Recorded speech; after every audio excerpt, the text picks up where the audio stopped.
Olá, queridos amigos do Estrela Guia. Jesus nos abençoe, nos dê paz e nos dê entendimento. Queria saudar a todos que nos acompanham por todos os modos virtuais, redes sociais, YouTube, enfim, todas as formas de acesso a esse trabalho, a esse estudo. Bom, na tarde de hoje nós vamos fazer breves considerações sobre o tema que a casa solicita, que é uma abordagem sobre a lei de reprodução, mais especificamente sobre a população do globo e a sucessão e aperfeiçoamento das raças, que tem a ver com a lei de reprodução. Ela está encaixada aí por Allan Kardec na lei de reprodução, porque é mais compatível, mas em toda a obra e praticamente em todas as abordagens espíritas nós vamos encontrar aí de algum modo, alguma menção, alguma relação com esse tema, aqui e ali, porque a lei de reprodução, ela basicamente é a lei que estabelece a possibilidade, de retorno do espírito para o corpo físico, para a vida material. Então, sem reprodução, o mundo físico desapareceria. Tanto que o próprio Kardec vai perguntar, a primeira questão que ele faz, e aí nós estamos examinando e vamos examinar especificamente da questão 686 a 692. Vamos fazer uma espécie de síntese desse tema.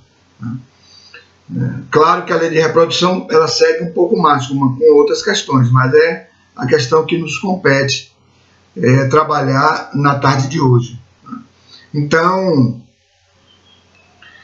ele vai perguntar se a reprodução é uma lei. É uma lei. E aí os espíritos vão dizer que sim, é uma lei. E que se essa lei não existisse, o mundo corporal pereceria, ou seja, desapareceria por uma questão óbvia, por uma questão óbvia. Nós não temos muito essa ideia, porque o nosso pensamento ainda é um pensamento muito materialista. Então a matéria ainda é o nosso norte, vamos dizer assim, A matéria ainda é o paradigma vigente. O que é o paradigma? A referência, o modelo vigente. Então, nesse sentido, é que nós vamos decidindo sempre conforme a matéria. A matéria é o que nós visualizamos logo, ou visualizamos primeiro. Porque nós não realizamos ainda os nossos processos de espiritualização. Ou, quando eu digo nós, eu digo a maioria de nós. A maioria do planeta ainda seguia pelo materialismo. Então, é difícil pensar que o mundo material só existe em razão do espírito, para abrigar o espírito, para o espírito vir aqui no nível material, estagiar nele, e depois deixá-lo. Então, é um período curto, que se repete por causa das reencarnações. Mas é um período curto, porque uma vida material é uma vida curta. Vamos dizer alguém que viva muito nos nossos padrões, na média, Na média, a sobrevida, vamos dizer assim, vai até 75 anos, 80 anos, é a média. Claro que há pessoas que vão um pouco mais além, vão aos 90, alguns chegam até os 100, mas é muito raro. Mas a média mesmo está aí nos nossos 70 anos, 65, 70 anos, que é a média de vida da humanidade ainda, né? Com todo o avanço da medicina, essa média está subindo, ela está se ampliando, né? Então, amigos, quando nós pensamos assim, e a lei de reprodução tem tudo a ver com a questão material, corporal, né? Mas na verdade, ela é uma lei moral. Notem bem isso, né? Ela é uma lei moral. Ela atua no nível físico, porque só a reprodução é no nível corporal, já que um espírito não nasce do outro em espírito, um espírito não descende do outro espírito. Todos em espírito somos criações de Deus. Né? Então, o espírito não faz nascer dele um outro espírito. Os espíritos somos únicos. Né? Temos uma descendência divina. Mas quando precisamos vir ao corpo, vir à experiência corporal para o nosso desenvolvimento, né? Por várias razões que não vamos desenvolver aqui hoje, mas é necessário vir ao corpo, é necessário ter a experiência corporal, porque essa experiência corporal vai determinar para o espírito o esquecimento do passado, e esquecendo o passado, ele tem condições de tomar novas decisões, já que o nosso passado é um passado marcado por muitos equívocos, muitos erros, muitas ações danosas, né? Então, no corpo, temos esse esquecimento, somos introduzidos em um nível vibratório muito lento, né? Por mais que tenhamos desenvolvimento corporal, nunca será igual à movimentação, ao deslocamento, né? Ao conjunto de faculdades que temos em espírito, separados do corpo, né? Fora do corpo, desencarnados. Não é? Então nunca, porque aqui nós passamos a ter, inclusive, um conjunto de necessidades que nós não temos em espírito. O espírito precisa comer, o espírito precisa dormir, o espírito não precisa ter uma vida sexual. Aqui precisamos, porque temos uma instintividade sexual.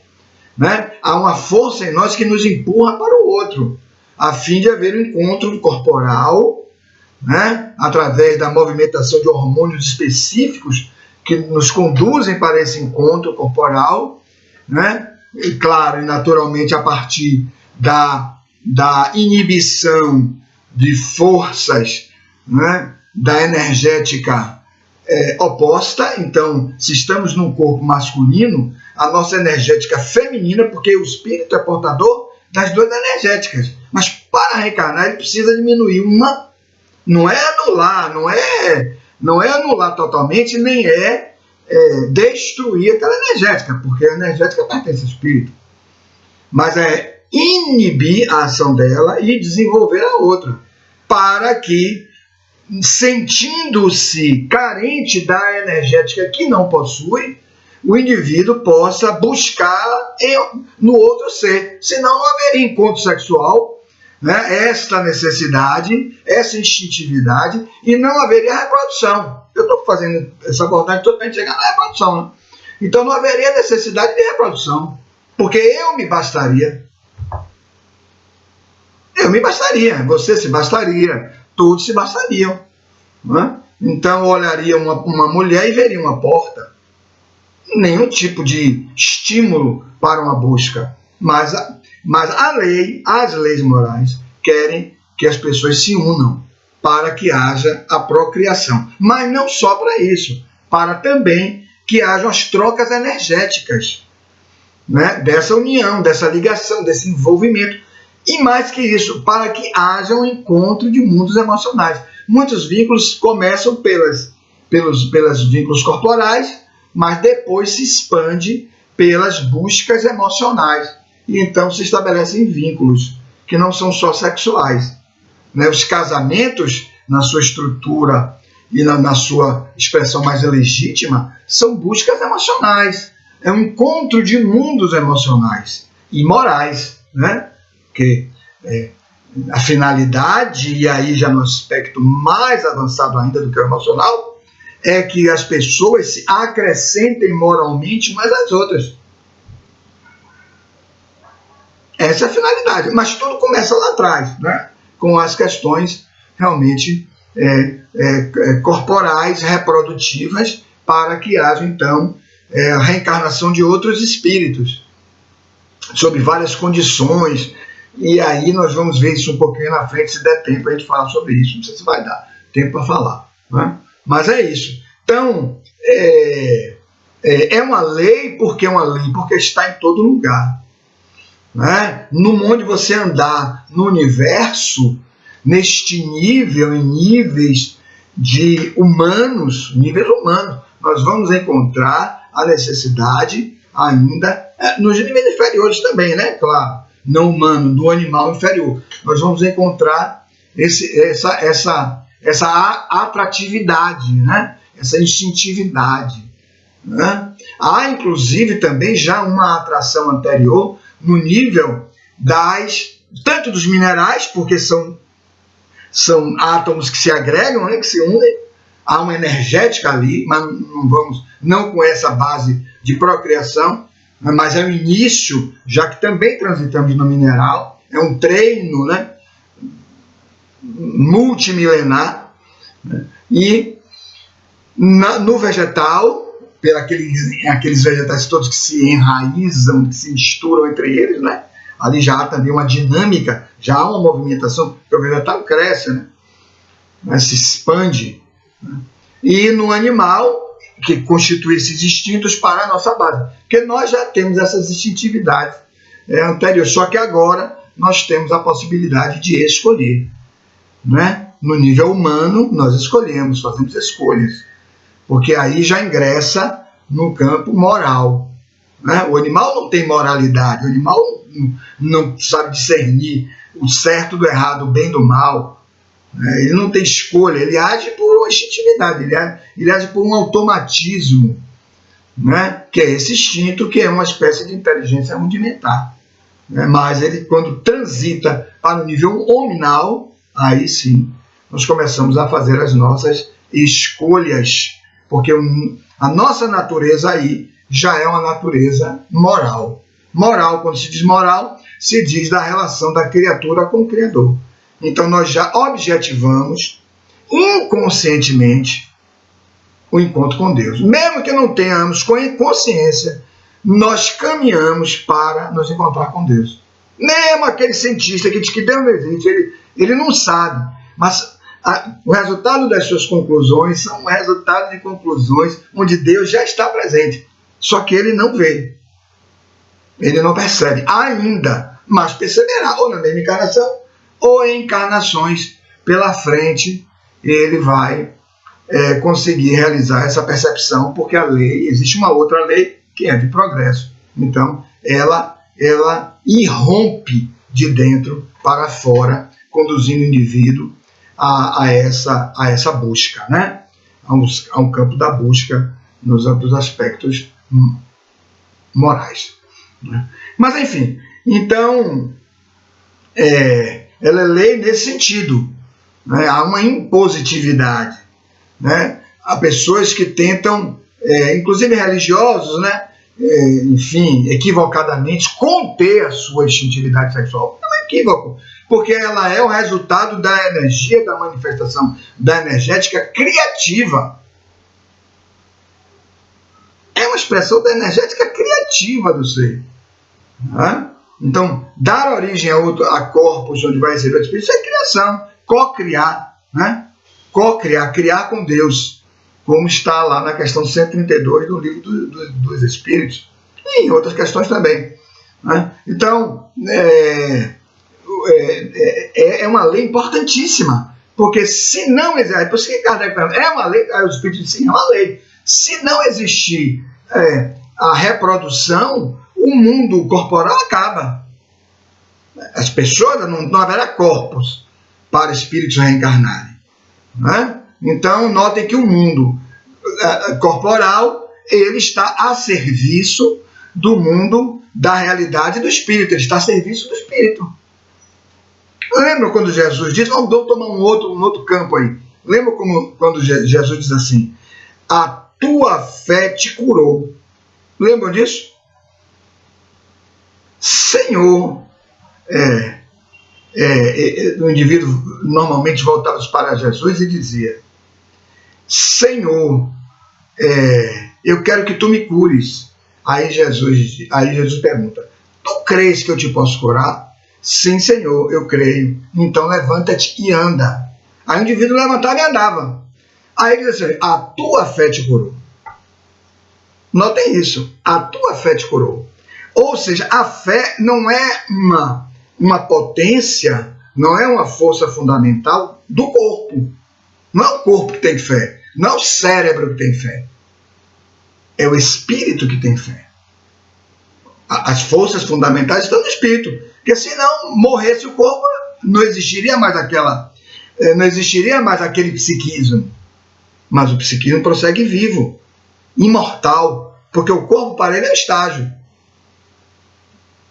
Né? Então notem que essa é uma passagem dele, a tua fé te curou. Ele falava para o espírito.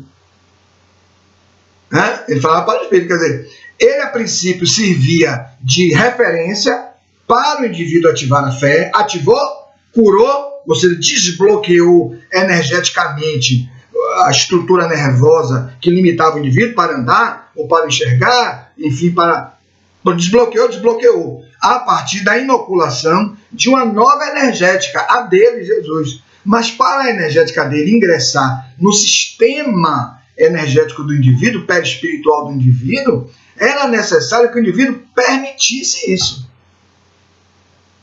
E depois que permitia, o que é que ele dizia? Ele era honesto, ó, a tua fé te curou. Parece que nós estamos distante do nosso tema, né, amigos? Mas não estamos, viu? Não estamos, não. Fé e cura, mas tem a ver todo com esse processo de reprodução que visa a renovação. Por isso que o Espírito, quando vem ao corpo, ele vem ao corpo para experiências adredemente preparadas. Adredemente preparadas. Quando a gente for falar sobre aperfeiçoamento das raças aí na frente, a gente vai falar um pouco sobre isso, né? Nós vamos voltar um pouquinho a isso.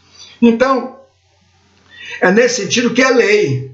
Não há como o espírito evitar. Até porque ele vai nascer resultado da lei de reprodução que se impôs em relação aos seus pais. Eles se sentiram compelidos por força dessa lei a se envolverem. Muitos não vão ficar juntos, vão sair, mas deram origem àquele filho ou àqueles filhos, né? Aquela prole, onde efetivamente aqueles espíritos vão tomar corpo, né, para as experiências necessárias por um determinado lapso de tempo, um período de tempo, que é o tempo médio de uma encarnação. Então, Kardec depois vai perguntar se não há risco, se não é muito perigoso, se haverá um dia um colapso, porque é o nascimento de muitos espíritos, né, a reencarnação, muitos corpos no globo, se isso aí não vai cair de uma carência, onde haverá fome, onde haverá espíritos. Responde a Kardec: não, meu amigo. Tudo é o fruto de uma perfeita harmonia. Em tudo isso é uma ordem. Não é assim, não. Deus provê todo o equilíbrio necessário para as reencarnações dos espíritos nos diversos globos do universo. Olha aí. Então, essa pergunta é boa, claro, que Kardec tinha que fazer, mas é uma pergunta que tem muito a ver com o quê? Com o provimento divino. Já imaginou se Deus não realizasse sobre nós um provimento de cada segundo? Para a gente é inconcebível isso, né? É inconcebível que Deus nos acompanhe a cada segundo. A gente não pensa assim, porque a gente às vezes quer se livrar de pessoas. Não só segundos. Às vezes nós abandonamos pessoas pelo caminho. Porque não somos moralizados ainda. Né? Mas Deus, que não é humano, Deus não é humano. Deus é de uma natureza que não é a nossa. Ele é o nosso Criador. Mas Deus sabe os segundos, tudo, sempre, de todo sempre, de quando fomos criados até agora e de quando nos projetaremos em evolução até a perfeição, sempre saberá. Por quê? Porque ele está em nós.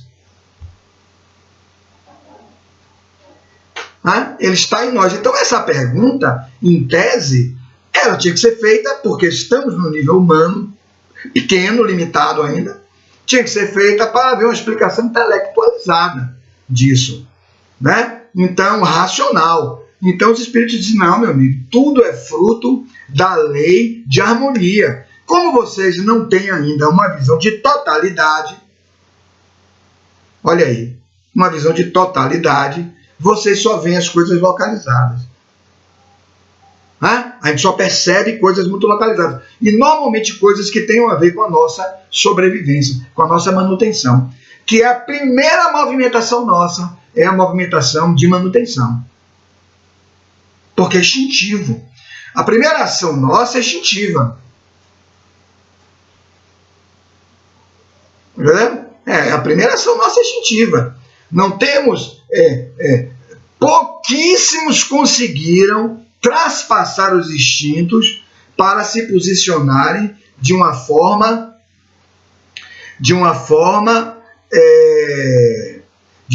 espiritualizada. Francisco de Assis, né? Aqui mais recente, a Madre Teresa, a Irmã Dulce, Gandhi e outros anônimos também, mas não muitos, né? Não tantos quantos que existem. Né? A grande maioria, a quase totalidade, somos ainda guiados pelos instintos, pela autopreservação, que vai normalmente nos guiar por métodos que nos deem segurança. Onde houver segurança, o indivíduo está feliz. Segurança financeira, segurança econômica, segurança da saúde, né? Segurança contra a violência, que é a segurança social, né? Enfim, onde houver segurança, diz-se o homem é feliz. Mas isso não é real, né? Isso ainda não é a totalidade dele, porque quando ele avança evolutivamente, esses valores vão se perdendo, porque irrompe nele um outro nível de consciência que já pede a ele que ele, inclusive, se exponha corporalmente para ajudar, para auxiliar, né? Para aplicar-se ao bem do outro, etc. Mas é um outro desenvolvimento consciencial que vai passar pelo processo de espiritualização do indivíduo. Né? Pelo processo de espiritualização do indivíduo. Mas tudo isso tem que vir no corpo. Eu não tenho como saltar a etapa humana de provas e expiações. Eu não tenho como saltar essa etapa. Porque provas e expiações está no campo moral. As expiações dependem do corpo físico, da experiência corporal. Então eu tenho que vir ao corpo. Eu tenho que me reencontrar preso a determinadas condições sociais. Então o espírito vem preso a essas condições sociais, condições ligadas ao corpo, às características corporais, né? Condições ligadas às limitações corporais. Olha aí. Ele vai precisar vir, ele não tem como fugir disso. Né? Ele não tem, ele precisa passar por essas experiências. Todos precisamos passar por essas experiências. Precisamos de experiências onde vamos reencontrar pessoas que têm um nível muito mais desenvolvido que nós, mas que nós, no mundo espiritual, não nos encontraríamos com elas, em razão da diversidade vibratória. Elas vivem em outro nível vibratório, colônias muito elevadas acima da minha, às vezes fora do orbe Terra, e eu em colônias inferiores. Como é que eu vou me encontrar com ela? Então nós todos somos trazidos juntos para habitar corpos, e esses corpos têm a mesma constituição, né? Que não representam o espírito, mas são corpos que aprisionam o espírito por esse momento de interação, lei de sociedade, agora eu vou estar lei de sociedade, para que haja então as trocas evolutivas. Né? Então é nesse sentido, amigos, que há necessidade da reprodução. Né? Existe essa necessidade da reprodução. E pensar que vai faltar alimento, hoje a miséria que se vive no mundo não é pelo excesso de pessoas, é pelo egoísmo humano. Se existem pessoas na completa miséria, é necessário, é resultado do egoísmo humano, da indiferença moral. A mensagem de Lázaro, né? Evangelho segundo o Espiritismo. Né? Ele diz que a virtude da nossa geração é a atividade intelectual, desenvolvemos muito.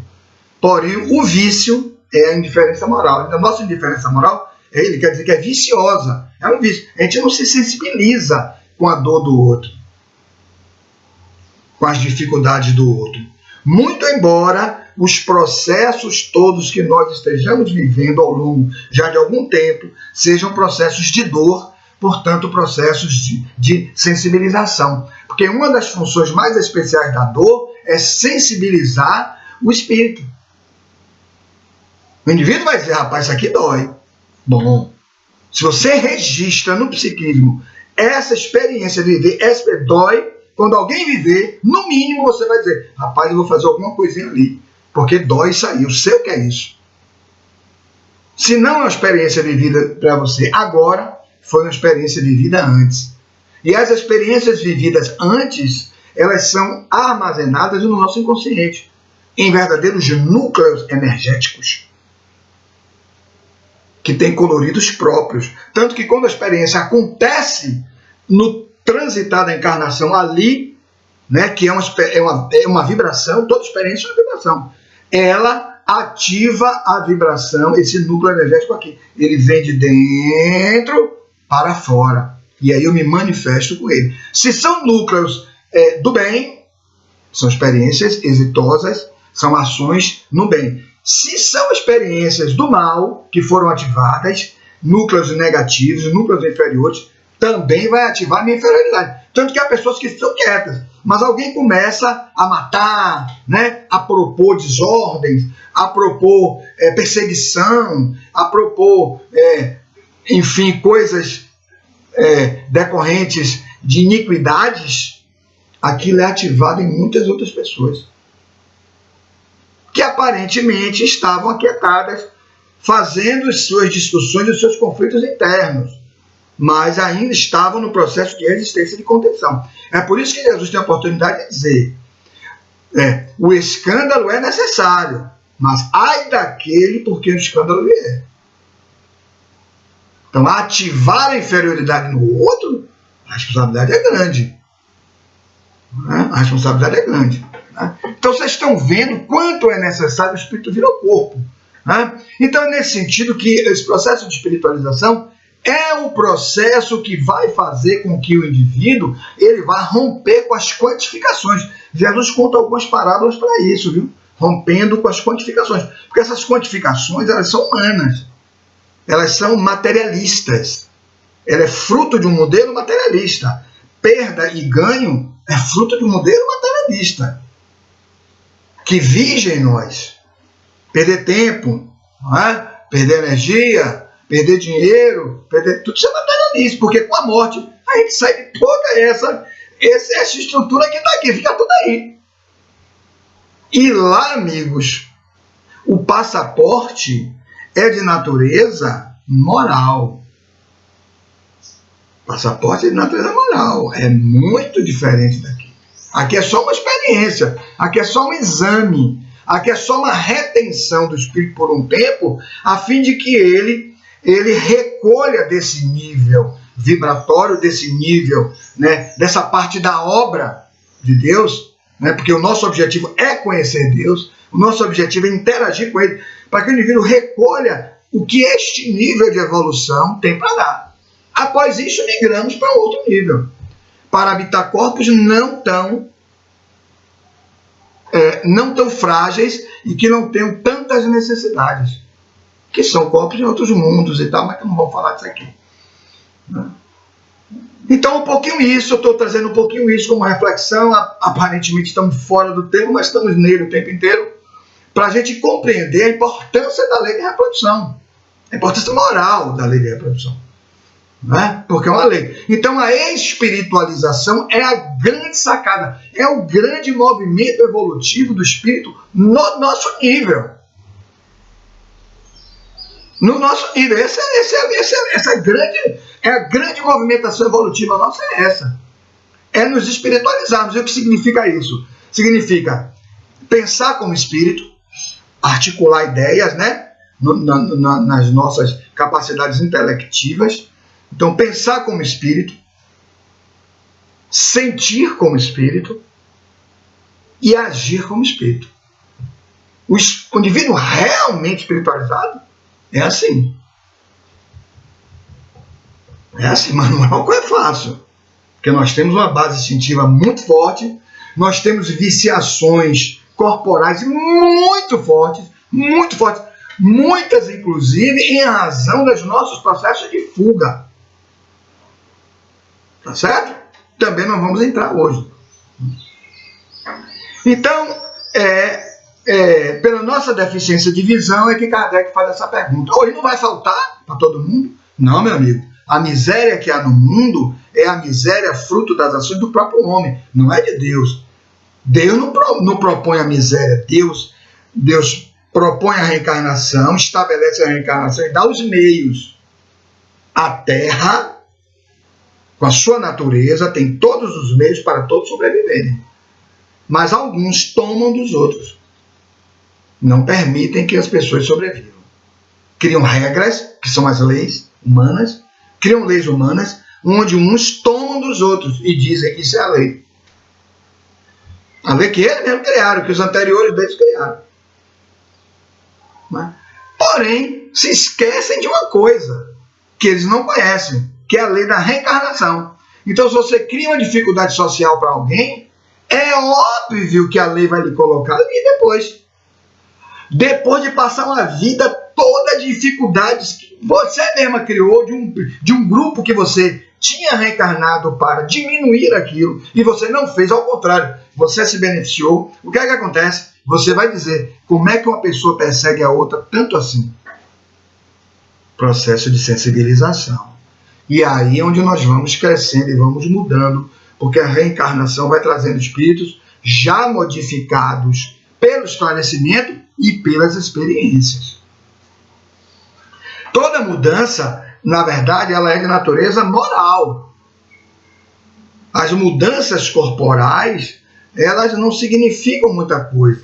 Você atua numa matéria que vai se dissolver um pouco mais à frente. Mas você toma aquilo como uma verdade, porque o seu psiquismo não admite a sobrevivência do seu psiquismo, de sua própria. Tudo acaba no túmulo. Inclusive o nosso nível ético, o nível ético do materialista é um nível muito reduzido. Se precisar passar por cima do outro para obter, vamos passar. O nível ético do espiritualista é outro nível de percepção, de entendimento, porque ele já concebe Deus e já concebe a imortalidade. Ele se sabe imortal. Então ele sabe, Deus me criou imortal. Mas enfim, então é nesse sentido que são necessárias essas experiências.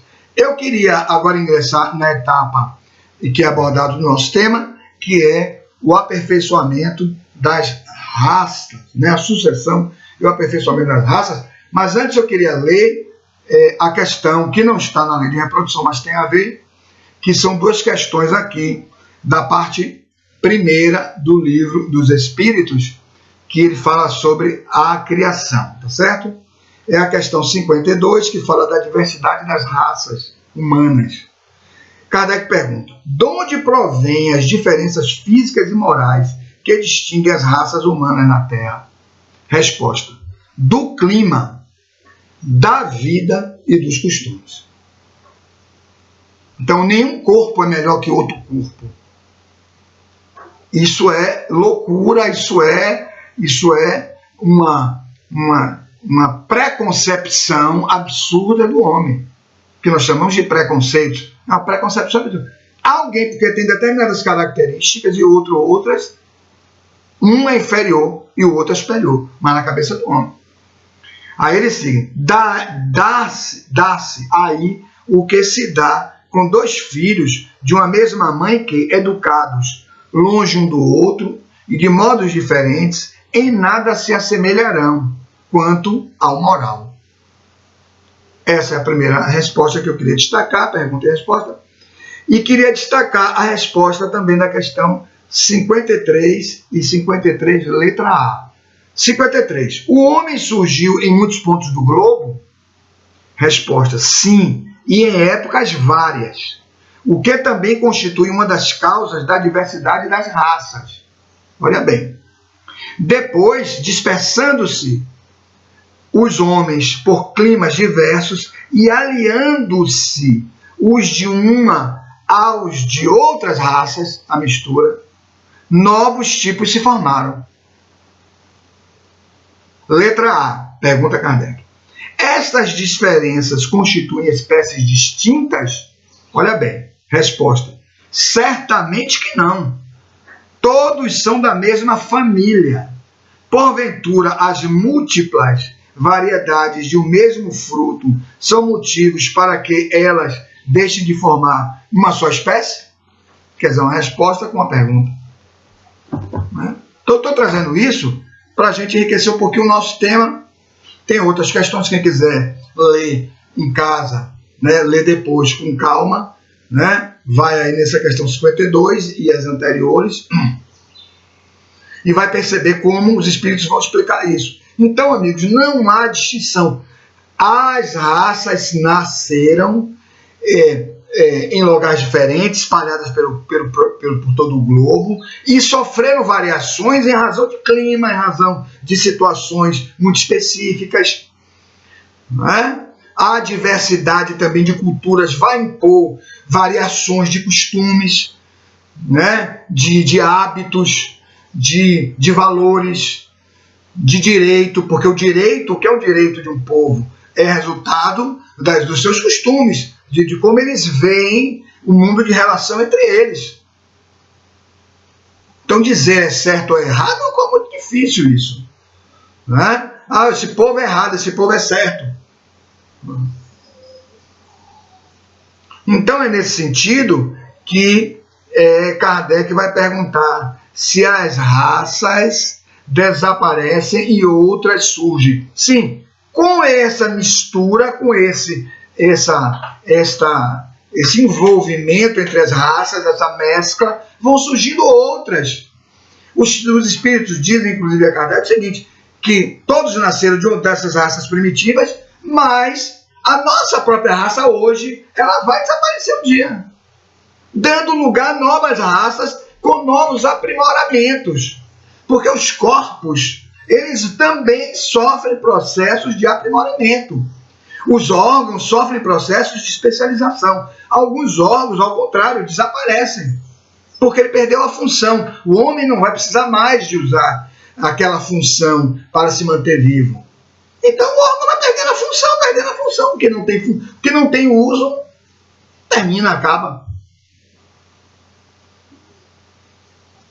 Se extingue, mas não é de hoje para amanhã. É ao longo desses processos de modificação genética natural ao longo do tempo. Esse processo de modificação natural ao longo do tempo. Então, quando a gente percebe a questão, por exemplo, de se discriminar alguém pela raça que a pessoa possui, isso é uma bobagem, porque, na verdade, nós já estivemos lá, na raça que não é a nossa hoje, porque o espírito ele não está vinculado a uma raça específica. Não tem vinculação espiritual, o espírito está livre. O espírito não tem nem sexo. Sexo, do ponto de vista técnico, ele é o quê? Uma expressão anatômica. O espírito tem sexualidade, tem uma energética, sexual, que estabelece uma busca, como vimos no início do nosso trabalho. Mas não tem sexo. Não há sexo no mundo espiritual. Muitos até plasmam, imaginam vida sexual, relações sexuais, etc. Mas não existe, tanto que muitos precisam vir ao nível físico, assediar alguém para obter aquelas impressões, aqueles vapores, vamos dizer assim, energéticos, daqueles gozos para sentirem um pouco daqueles gozos. Assim. Por isso que eles imprimem necessidades naqueles que eles assediam, naqueles que eles obsidiam, para que o indivíduo faça de um modo mais intenso, que ele morra lá fazendo os seus abusos no álcool, nas drogas, no sexo. Ele morra, isso não interessa. O obsessor, ele não tem esse sentimento de amor pela pessoa que ele envolve. E naturalmente aquela pessoa tem tendências a esses desregramentos. É óbvio, ele só intensifica aquilo. Ele só amplia aquilo, porque ele precisa obter determinados prazeres dali. Estou falando nos casos das obsessões, frutos dos vícios. Porque existem outros casos, outras causas, né? Causas de obsessão. Certo? Não estou falando de outras. Estou falando dessas especificamente. Certo? Então, nesse sentido, amigos,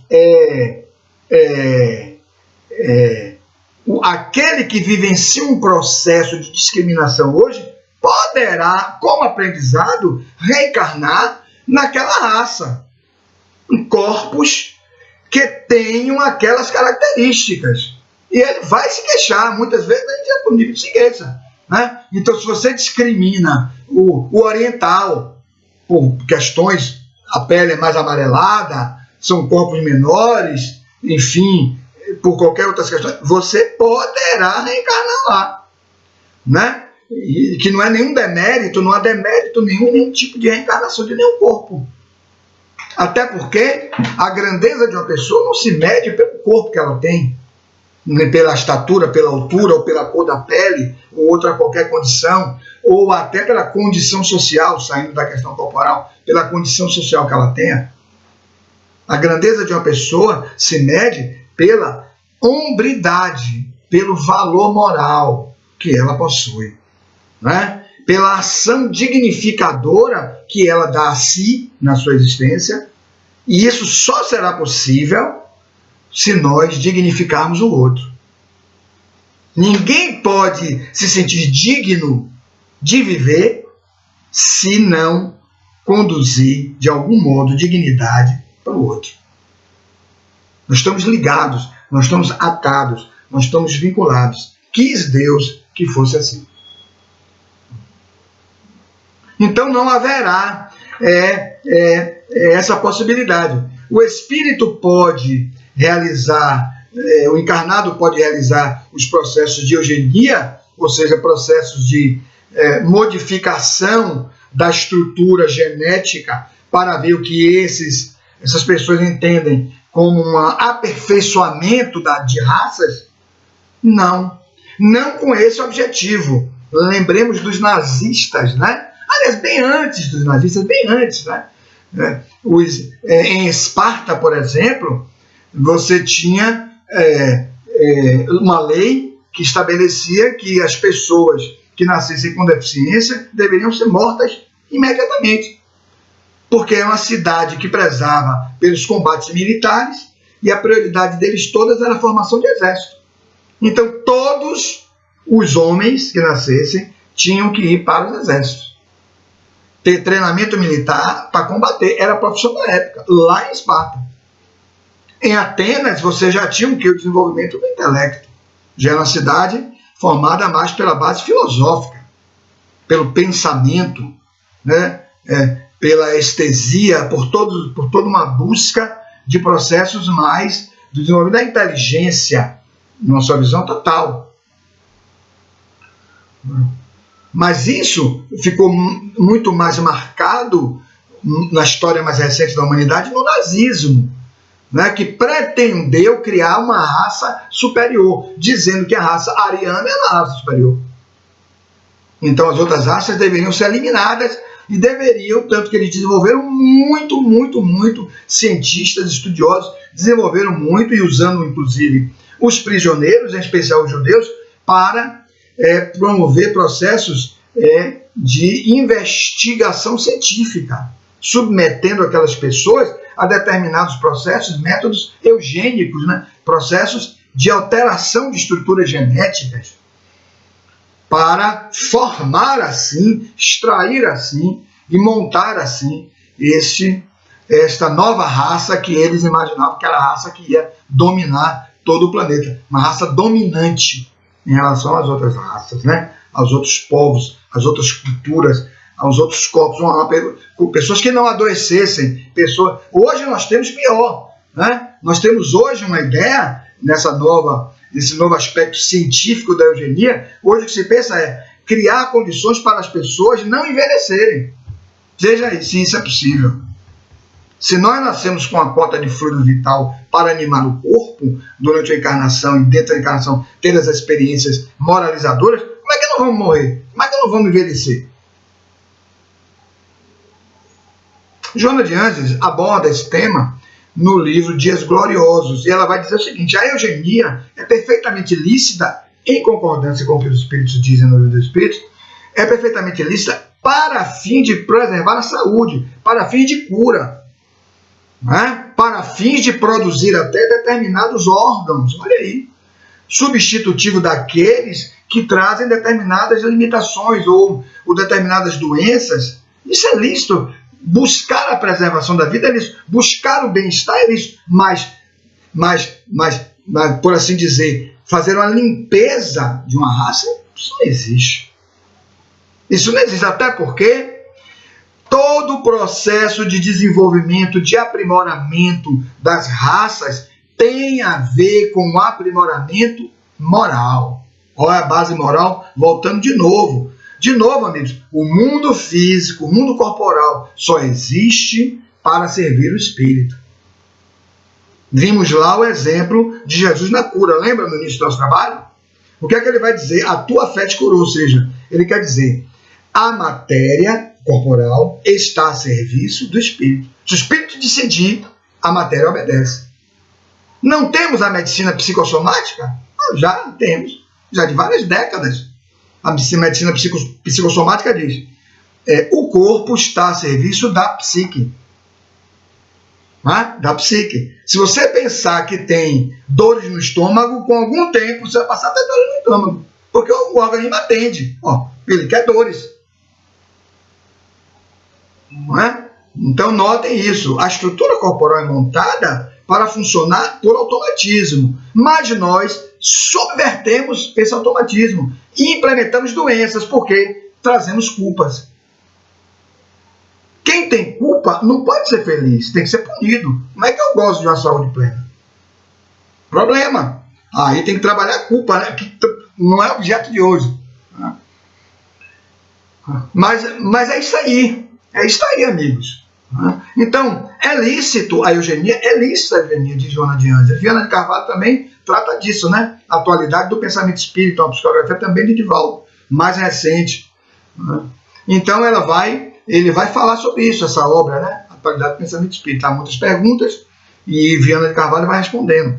E nesse trecho ele vai falar que é lícito. Agora, se o homem ingressa para mexer nas estruturas genéticas, ele aí passa a atuar como um semideus. Ele passa a atuar como alguém que quer administrar a vida. E isso não é possível.